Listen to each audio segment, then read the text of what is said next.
নমস্কাৰ ৰাইজসকল, মই কিশোৰ Hazarika agriculture farming মোৰ অনুভৱলৈ আপোনালোকক সকলোকে স্বাগতম জনাইছোঁ।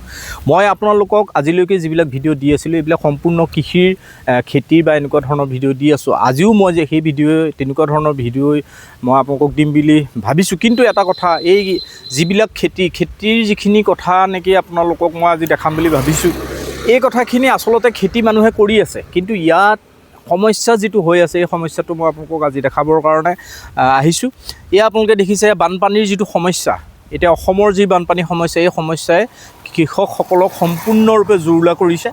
আপোনালোকে চাওক, ইয়াত শ বিঘা মাটি ইতিমধ্যে ৰোৱা হৈ গ'ল, কিন্তু এয়া দেখিছে গোটেই দলং এইবিলাক কিবা পাৰ হৈ যোৱা এই ব্যৱস্থা আছিলে, সম্পূৰ্ণ পানীৰ সোঁতে প্ৰবল ধুমুহা বৰষুণ যোৱাকালিৰ নিশাৰ যি বৰষুণ, সেই বৰষুণত এয়া দেখিছে চাৰিওফালে পানী ফেনে ফুটুকাৰে বাঢ়ি আহিছে।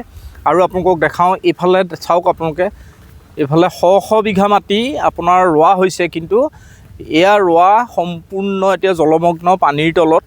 গতিকে কৃষকসকলৰ এইটো এটা বহুত ডাঙৰ সমস্যা। অসমৰ এই সমস্যা কেতিয়া সমাধান হ'ব, কৃষকসকলৰ দুখ দুৰ্দশা কেতিয়া দূৰ হ'ব, গতিকে সেইটো এটা বৰ লক্ষণীয় কথা।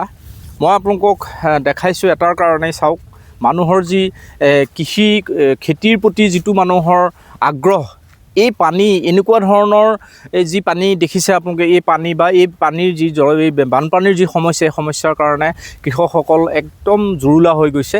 গতিকে খেতি কৰাৰ যিটো আগ্ৰহ, এই আগ্ৰহটো মানুহৰ একেবাৰে নোহোৱা হৈ গৈছে। দেখিলেই বেয়া লাগে মানুহৰ যিটো মানে গতি হৈছে। আপোনাৰ ইয়াত পানীত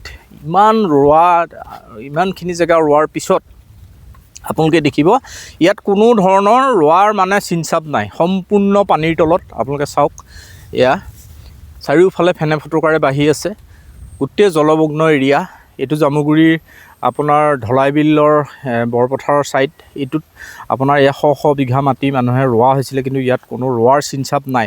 এনেকৈ হ'লে কৃষকসকলে কেনেকৈ খেতি কৰিব, এইটো এটা বৰ চিন্তনীয় বিষয়। গতিকে আপোনালোকে এটা বস্তু চাওক, ইয়াত যিখিনি মানুহে খেতি কৰিছিলে, এই খেতি কৰা মানুহখিনি একেবাৰে সাধাৰণ মানুহ, যিসকলে যেন তেনকৈ বছৰৰ ভাতটোৰ কাৰণে নিজৰ খেতিটো তেওঁলোকে কৰে। কিন্তু এই খেতিটো কৰাৰ কাৰণে তেওঁলোকে যিখিনি কষ্ট কৰি আহিছে, যিখিনি টকা পইচা খৰচ কৰিছে, সম্পূৰ্ণ এই খেতিৰ এই টকা পইচা এই সম্পূৰ্ণ জাহ গৈছে পানীত। গতিকে আৰু ভৱিষ্যতে তেওঁলোকে নিজৰ ঘৰৰ ভাতমুঠি কেনেকৈ মোকলাব, সেইটো এটা বৰ চিন্তনীয় কথা। গতিকে আমাৰ মাজত এজন খেতিয়ক আছে, মই খেতিয়কজনক আপোনালোকক চিনাকি কৰি দিম। এয়া আপোনালোকৰ ওচৰত এজন কৃষক আছে, এয়া চন্দ্ৰ দাস। তেওঁ ইতিমধ্যে 4-5 বিঘা মাটি ৰুইছিলে, কিন্তু সম্পূৰ্ণ পানীৰ তলত। হয়, পানীৰে পূৰা ডুবি আছে। আপুনি এতিয়া এয়া কঠীয়া যে সেই আৰু ৰুবলৈ বাকী আছে? বাকী আছে। আচ্ছা, এয়া আপোনালোকে চাওক, এয়া দেখিছে কঠীয়া সম্পূৰ্ণৰূপে গেলি গৈছে। এয়া আপোনাৰ এক মুঠা কঠীয়া তুলিলে কিমান পইচা লয়? 60 টকা। এই নহয়, 30 টকা এক মুঠা কঠীয়া তুলিলে। এয়া 80, 30 টকা। 30 টকা। এয়া 30 টকাকৈ প্ৰতিটো আশীত আপুনি কিনিছে? হয়। গতিকে এইটো বহুত পইচা খৰচা হৈছে। এইবাৰ পানীয়ে মানে আপোনালোকক বহুত সমস্যা কৰি দিছে। এতিয়া আপোনাৰ পানী বাঢ়ি আছে নেকি? বাঢ়ি আছে। আজি বেছি আছিলে, এয়া ডুবি গৈছে, চাওক। হয়, এয়া আপোনালোকৰ ওচৰত চন্দ্ৰ দাস এজন কৃষক।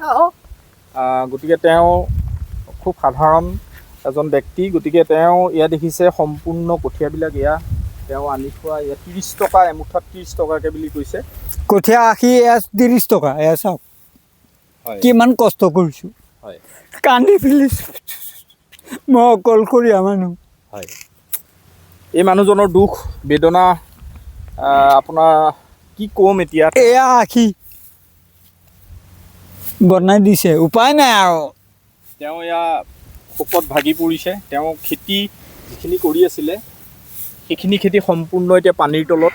এয়া তেওঁ দুখেৰে আমাক জনাইছে। উপায় নাই, কি কৰিব, এইটোতো প্ৰকৃতিৰ আৰু হেৰি। গতিকে ভগৱানে আপোনালোকক যাতে সকাহ দিয়ক, পানীটো যাতে কমক, খেতিখিনি যাতে আকৌ কৰিব পাৰে। কিন্তু এয়া সম্পূৰ্ণৰূপে আপোনাৰ কঠীয়া এতিয়া নষ্টই হৈছে। কঠীয়া তোলা মানুহক দিব লাগিব, ভাত খোৱা মানুহক দিব লাগিব, ৰোৱনীক দিব লাগিব, হাল বোৱা মানুহক দিব লাগিব। গতিকে চিন্তা কৰক। তথাপি কৰিছোঁ আৰু হওক নহওক বুলি, প্ৰভু। হয়। টমটম আনিছোঁ, টমটমত 500 টকা ভৰিছোঁ, 500 টকা দিছোঁ, এই টমটম ঘূৰি গৈছে। ইয়াৰ পৰা কত দূৰ নিব লাগিব ভগৱানে জানিব। এজন ভাইটিয়ে কঢ়িয়াই আছে, মই দাদা বান্ধি আছোঁ। হ'ব, ঠিক আছে। আপুনি উপায়টো নাই এতিয়া, ভগৱানকে আমি চিন্তা কৰিবলৈ তাতকৈতো উপায় একো নাই। গতিকে আপুনি যিমান পাৰে কষ্ট কৰিবইতো লাগিব, উপায় নাই। পোৱালি জোহালি আছে যেতিয়াতো কৰি খামে। হয়, এয়া সম্পূৰ্ণ পানীৰ তলত আপোনালোকে চাওক, এয়া সম্পূৰ্ণ পানীৰ তলত আছে। তেওঁ খুব দুখৰে মোক জনাইছে, তেওঁ যথেষ্ট খৰচা হৈছে। এতিয়া মোটামুটি 2000 মান টকাৰ তেওঁ কঠীয়া তুলি ৰাখিছিল।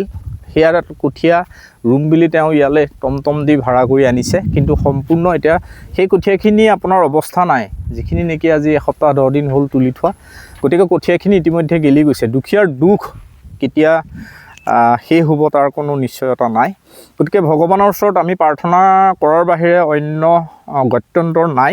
গতিকে এই দুখীয়া কৃষকসকলক ভগৱানে কৃপা কৰিব লাগে। কাৰণ চাওক, তেওঁলোকে গাঁঠিৰ ধন ভাঙি তেওঁলোকে বছৰৰ ভাতকেইটা মুকলি কৰিবৰ কাৰণে যি কষ্ট কৰি আছে, সেই কষ্ট হয়তো আমি মানে আমাৰ চিন্তাৰ অতীত। তেওঁলোকৰ যিখিনি কৰণীয় তেওঁলোকেতো কৰিয়ে আছে, কিন্তু আজি এই দুখীয়াৰ যিখিনি কৃষক, এই কৃষকখিনিৰ দুখ দুৰ্দশা আমি তেওঁলোকক চাই পেলাই দুখত দুখী হোৱাৰ বাহিৰে আমাৰ হাতত আৰু অন্য। গতিকে ইয়াৰ এটা সঠিক মানে বানপানীৰ এটা যিটো এইবাৰ বানপানীৰ মানে আপোনাৰ প্ৰকোপ বহুত বেছি। গতিকে ফেনে ফটকা এইবাৰ যেনেকৈ বানপানী বাঢ়ি আহিছে, যেনেকৈ নোহোৱা জেগাত, বহুত নোহোৱা জেগাত এইবাৰ বানপানী হৈছে। শিৱসাগৰ 3খন জিলাৰ উপৰিও আমাৰ এই যি শোণিতপুৰ ডিষ্ট্ৰিক্টৰ এইফালেও আজি 3 দিন 4 দিনৰ পৰা যথেষ্ট পানীৰ একদম আপোনাৰ ফেনে ফটকাৰে বাঢ়িছে। বহুত খেতি ইতিমধ্যে নষ্ট কৰিছে। গতিকে কৃষকসকলৰ যি ধান খেতি কৰি যিখিনিয়ে ইতিমধ্যে ৰুলে, শ বিঘা মাটি এতিয়া পানীৰ তলত।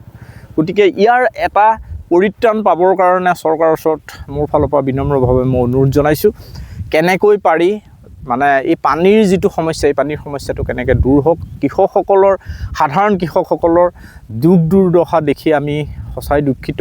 গতিকে ভগৱানৰ ওচৰত প্ৰাৰ্থনা জনাইছোঁ যে তেওঁলোকৰ যাতে এই যি খেতি কৰিছিলে, এই খেতি আকৌ পানীটো শুকাই বা আকৌ খেতি কৰিব পৰা সময়ো যিহেতু নাই, এতিয়া ভাদৰ আপোনাৰ পাওঁ হ'ল। গতিকে আমি ভগৱানৰ ওচৰত প্ৰাৰ্থনা জনাইছোঁ, যিসকল কৃষকৰ যিমানখিনি ক্ষতি হৈছে বা আকৌ বাকীখিনি যিখিনি ৰুব পৰা হৈ আছে, সেইখিনি অন্ততঃ ৰোৱাৰ সুবিধাকণ অকণমান ভগৱানে দিয়ক, পানীটো কমাই দিয়ক। আমি ভগৱানৰ ওচৰত তাৰে প্ৰাৰ্থনা জনাইছোঁ। আৰু এই কৃষকসকলৰ দুৰ্দশা দেখি মই আপোনালোকলৈ এই ভিডিঅ'টো আগবঢ়ালোঁ।